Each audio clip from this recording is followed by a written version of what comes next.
一張相，一段往事。時間雖然無聲，但記憶卻從未離開。我哋用聲音留住人生片段，每一次開口都係一次重返過去嘅旅程。好多老人家而家喺城市角落老去，冇人記得，冇人陪伴，佢哋嘅故事就要沉沒喺日常嘅靜默裏邊。每日行喺同一條街，報紙成為咗佢同世界僅存嘅連結。我哋記錄嘅唔止係故事，而係佢哋存在過嘅證據。我哋係記憶嘅擺渡人，用科技連接過去與未來，為佢哋開啟一條通往永恆嘅光之河。呢個唔係採訪，而係傾聽。一段段嘅語音成為數位膠囊，跨越時間，訴說不息。回憶具象化，唔再只係回想。我哋用數位人將佢哋嘅模樣留喺故事之中。從手工藝到智慧與詩句，每位長者都係一部活歷史。而家佢哋可以俾人見到，甚至對話。透過 Apple Vision Pro， 佢再見到逝去嘅父親，嗰聲我為你感到驕傲，令記憶成為療愈。在老山鄉那裡，每一個講嘢嘅瞬間，都係對呢個世界留下嘅證明。在供銷社當主任工作了18年，曾經嘅裁縫店，如今只剩下冷清嘅櫥窗。嗰張凳係佢父親親手打造嘅，如今仍靜靜咁留喺原位，好似時光留下嘅證據。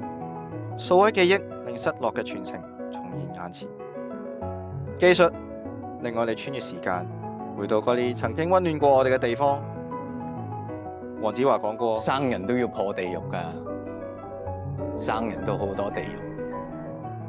喺生命最後嘅階段，如果唔可以返屋企，我哋就帶佢企返屋企，最後睇一眼熟悉嘅世界。我哋係記憶嘅擺渡人，用科技承載故事，令愛同記憶唔再流失。佢哋嚟過，亦從未離開。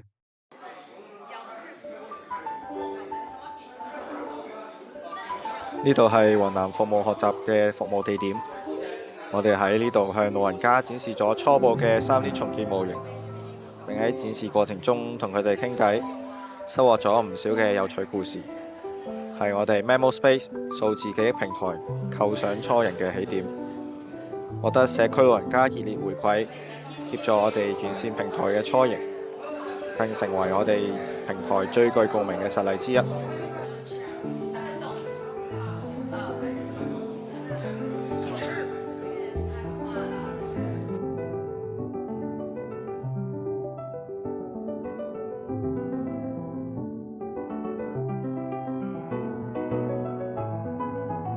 喺我哋 Memo Space 數字記憶平台嘅應用程式裏面，匯入我哋拍攝嘅3D GS 場景，可以令你身臨其境咁樣沉浸式體驗模型裏邊嘅空間。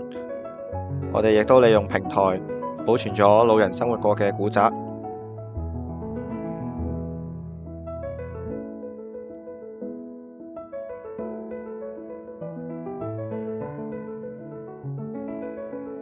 我哋可以喺場景入邊添加空間視頻，在老山鄉數字老人嘅影像播放喺古宅之中，令靜態嘅3D 回憶變得活靈活現。在供銷社當主任工作了18年，大爺以前都做過些什麼？年輕的時候做過些集體建設，後來就一直在村裡做木匠活計，日子過得慢，但也踏實。我哋仲可以同數字老人對話，同佢傾偈，了解佢嘅故事。孩子們都出去找活計了，很久沒回來了，這也是沒辦法的事。